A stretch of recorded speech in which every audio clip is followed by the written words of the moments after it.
ನಮಸ್ಕಾರ. ನಮಸ್ಕಾರ. ಮನುಷ್ಯರ ಮುಖ ನೋಡ್ಲಿಕ್ಕೆ ಧೈರ್ಯ ಬರುವುದಿಲ್ಲ ನನಗೆ. ಯಾಕೆ ಅಷ್ಟು ವಂಚನೆ ಮಾಡಿದ್ರ? ಏನಯ್ಯ, ಮೋಸ ಮಾಡುವುದಕ್ಕಾದ್ರೂ ಒಂದು ಲೆಕ್ಕ ಬೇಡುವ? ಹೌದಾ? ನೋಡಿ, ಸಿಂಧು ಗ್ರಾಮದಲ್ಲಿ ನಾವು ಪ್ರತ್ಯೇಕವಾಗಿ ಉಳಿಯುವಂತಹ ಸ್ಥಿತಿ ಸಿದ್ಧವಾದದ್ದೇ ಹಾಗೆ. ಈಗೀಗಿನ ಹುಡುಗರು ಏನು ಸರಿ ಇಲ್ಲ ಅಯ್ಯ. ಅಂದ್ರೆ ಎಲ್ಲ ವಿಷಯ ಅಲ್ಲ, ನಾವು ಹುಡುಗಿಯರು ಅಂತ ಹೇಳಿದ್ದಲ್ಲ, ನಮ್ಮಿಂದ ನಂತರದ ಹುಡುಗರು ಸರಿ ಇಲ್ಲ ಅಂತ ಹೇಳಿದ. ನಾವು ಮರ್ಯಾದೆ ಅಂದ್ರೆ ಪ್ರಾಣ ಬಿಡುವ ಜಾತಿ. ಮರ್ಯಾದೆಯಲ್ಲಿ ಬದುಕುವವರಿಗೆ ಈಗ ಅಲ್ಲ ಅಂತ ನಮಗೆ ಅನ್ನಿಸುವುದಕ್ಕೆ ಪ್ರಾರಂಭ ಆಗಿದೆ. ಅಂದ್ರೆ ಬೇರೆ ಎಂತದಿಲ್ಲಪ್ಪ. ಆ ನಂದ ಗೋಕುಲದಲ್ಲಿ ಅವ ಒಂದು ಹುಟ್ಟಿ ಸತ್ತನಲ್ಲ. ಹುಟ್ಟಿ ಸಾಯ್ದ ಅಲ್ಲ, ಹಾಗಲ್ಲ. ಹುಟ್ಟಿ ಸತ್ತ ಅಂದ್ರೆ ಮಾತಿಗೆ ಹೇಳಿ, ಸತ್ರೆ ಮುಗೀತಿತ್ತಲ್ಲ ಒಂದೇ ಸಲ. ಸಾಯ್ಲೇಬೇಕು ಅಲ್ಲ, ಅವ ಸಾಯ್ತಾನ ಬದುಕುತ್ತಾನ, ನಮ್ಮನ್ನು ಬದುಕಲಿಕ್ಕೆ ಬಿಡುವುದಿಲ್ಲ. ಏನ್ ಮಾಡಿದಪ್ಪ? ಯಾರು ಆಗುವುದಕ್ಕೆ ನಂದ ಗೋಕುಲ ನಮಗೆ ಬಹಳ ಹತ್ತಿರದ ಸಂಬಂಧಿಕರ ಊರೇ. ನಾವು ಈಗೀಗ ಹೋಗುದೇ ಕಡಿಮೆ ಮಾಡಿದ್ದೇವೆ. ಹೌದಪ್ಪ. ಯಾಕೆ? ಮರ್ಯಾದೆಯಸ್ಥರಿಗೆ ಬದುಕಲಿಕ್ಕೆ ಸಾಧ್ಯ ಇಲ್ಲ, ಹಾಗೆ ಮಾಡಿ ಆಗಿದ್ದೆ. ಏನು ಮರ್ಯಾದೆ ಹೋಗುವ ಕೆಲಸ? ಎಂತದಯ್ಯ ಮರ್ಯಾದೆ ಇರುವ ಕೆಲಸ ಯಾವುದು ಒಂದಾದ್ರೂ ಮಾಡಿದ್ದಾನೆ ಹೇಳಿ? ಎಲ್ಲರೂ ಅವನನ್ನು ಅದರ ಮೇಲೆ ಕೊಂಡಾಡುವುದು. ಯಾರ ವಿಷಯ? ಬೇರೆ ಯಾರು? ಅವನೇ. ಅವನೆಂದ್ರೆ ನಿಮ್ಮ ಹೆಸರು ಹೇಳಲಿಕ್ಕೆ ಸಂಕಟ ಆಗ್ತದೆ. ಆಗುವುದಕ್ಕೆ ನಮಗೆ ಸಂಬಂಧಿಕ. ಹೌದಾ? ಅಲ್ಲ, ಸಂಬಂಧಿ ಅಂದ್ರೆ ಹಾಗಲ್ಲ. ಮತ್ತೆ ಸಂಬಂಧ ಅಂದ್ರೆ ಪ್ರಪಂಚದಲ್ಲಿ ಹಾಗೆ ಅಲ್ಲ. ನಮಗೆ ಬೇಕು ಅಂತಾದ್ರೆ ಸಂಬಂಧ, ಇಲ್ಲದಿದ್ರು ಸಂಬಂಧ ಆಗ್ತದೆ. ಬೇಡ ಇದ್ರೆ ನಮಗೆ ಬೇಡ ಇದ್ರೆ ಸಂಬಂಧದವರಾದ್ರೆ ಹೌದಾ ಹೀಗೆ ನೋಡ್ತೇವೆ. ಹಾಗಾಗಿ ಹೋಗ್ತದೆ ಸ್ಥಿತಿ. ಆ ಕೃಷ್ಣ ಹೆಸರೇ ಹೇಳಿದ, ನಾನು ದೇವರ ಬಗ್ಗೆ ಹೇಳಿದ. ಯಾರು ದೇವರು? ಮತ್ತೆ ಸುಮ್ಮನೆ ಕುಳಿತುಕೊಳ್ಳಿ. ನಮ್ಮ ದೇವರು. ಈ ಊರಿನಲ್ಲಿ ನಂಬುವವರಿದ್ದಾರೆ ಅಂತ ಆದ್ರೆ ಕಲ್ಲು ಕಂಬ ಎಲ್ಲ ದೇವರೇ. ಮತ್ತೆ ಏನಯ್ಯ ಅವ ದೇವರಾಗ್ಲಿಕ್ಕೆ ನಮಗಿಂತ ಹೆಚ್ಚಿನ ಎಂತದ್ದು ಮಾಡಿದ್ದಾನೆ? ತಾಯಿಗೆ ಬ್ರಹ್ಮಾಂಡವನ್ನೇ ತೋರಿಸಿದ ಸಾಕಲ್ವಾ? ಸುಮ್ಮಗೆ ಕೂತುಕೊಳ್ಳಿ. ಎಂತದ್ದು ತಾಯಿಗೆ ಬ್ರಹ್ಮಾಂಡ ತೋರಿಸಿ? ನಾವು ಕೇಳಿದ್ದೇವೆ ಸುದ್ದಿ. ಮಣ್ಣು ತಿಂದ ಅಂತ ಅಣ್ಣ ಹೇಳಿದನಂತೆ. ಅಮ್ಮ ಬಂದು ಕಣ್ಣು ಹೊರಳಿಸಿದ್ರು, ಬಾಯಿ ಬಿಡಿಸಿದ್ರು. ಹೌದು.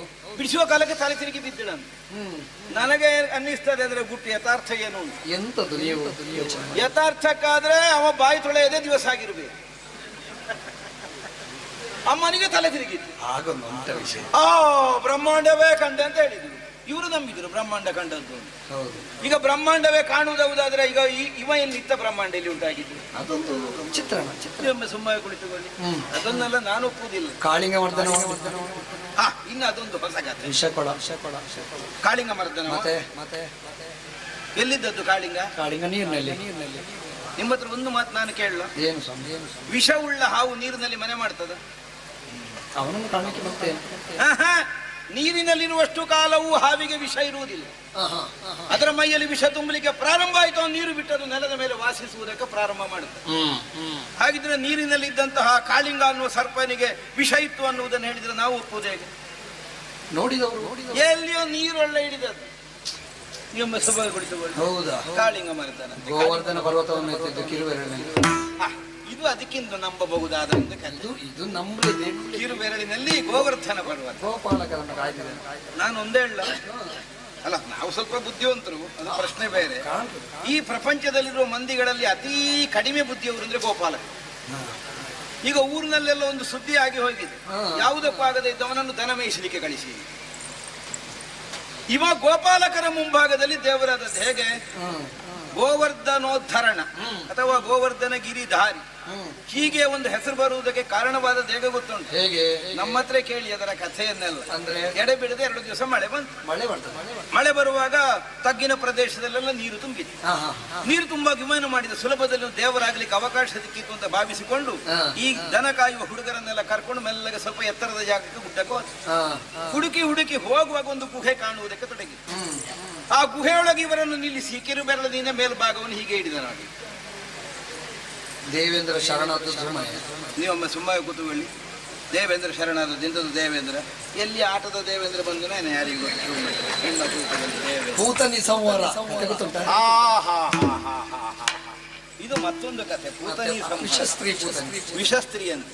ಈಗ ವಿಷವೇ ಹೌದು ಅಂತ ಆದ್ರೆ ಇವನಿಗದು ಪರಿಣಾಮ ಆಗಬೇಕಿತ್ತ ಬೇಡವಾ?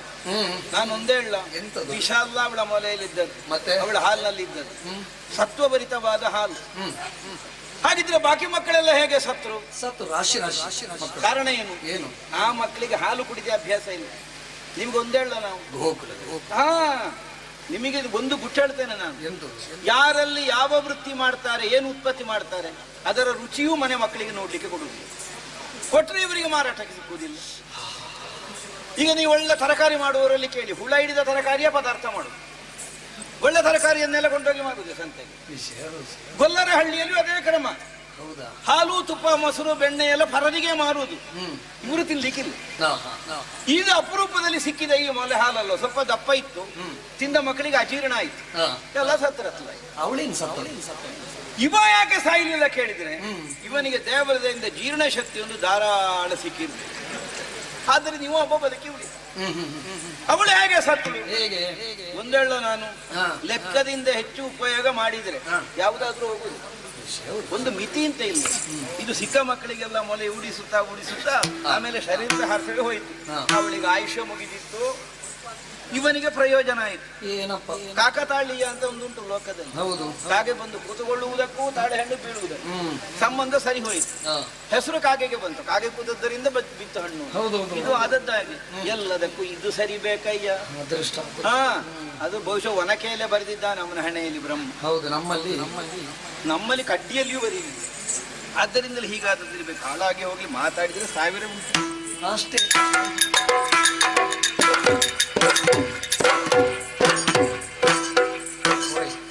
ಗೋಪಾಲ್ ನೆಂಟರು ಅಂದ್ರೆ ಮನೆ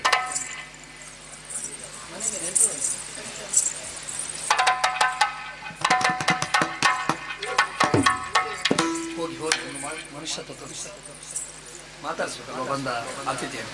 ಯಾರು ಅತಿಥಿ? ಅದೇ ಅತಿಥಿ ಅಲ್ಲ, ತಿಥಿ. ಅಶ್ವತ್ಥ ಕಟ್ಟೆಯಲ್ಲಿ ನಾಗ ಪ್ರತಿಷ್ಠೆ ಆದ ಹಾಗುಂಟಪ್ಪ. ಹೇಳದೆ ಇನ್ನು ಸಿಂಗಾರ ಹಾಲು ಹಿಡ್ಕೊಂಡು ಬಾರದಿದ್ರೆ ಸಾಕು. ನಾಗ ಪ್ರತಿಷ್ಠೆ ಅಂತ ಪ್ರತಿಷ್ಠಾದಲ್ಲಿ ನಿಲ್ಲಬೇಕೆ?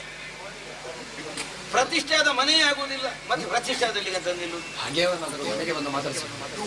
ಯಾರಲ್ಲಿ ಆ ಮರ್ಯಾದೆ ಬಿಟ್ಟವರಲ್ಲೆಲ್ಲ ನಾವು ಮಾತಾಡುವುದಿಲ್ಲ. ಜನ ಯಾರು ಅಂತ ಗೊತ್ತಿಲ್ಲ ನಮಗೆ. ನಾವು ಊರು ಬಿಡ್ಲಿಕ್ಕೆ ಕಾರಣವೇ ಇವರು. ಮತ್ತೆ ಅವರಲ್ಲಿ ನಾವು ಮಾತಾಡಿದುಂಟು, ಅಂತವರಲ್ಲಿ ಮರ್ಯಾದೆ ಇದ್ದವರು ಮಾತಾಡಲಿ. ಮರ್ಯಾದೆ ಇದ್ದವರು ಮಾತಾಡ್ಲಿಕ್ಕೆ ಜನ ಉಂಟು.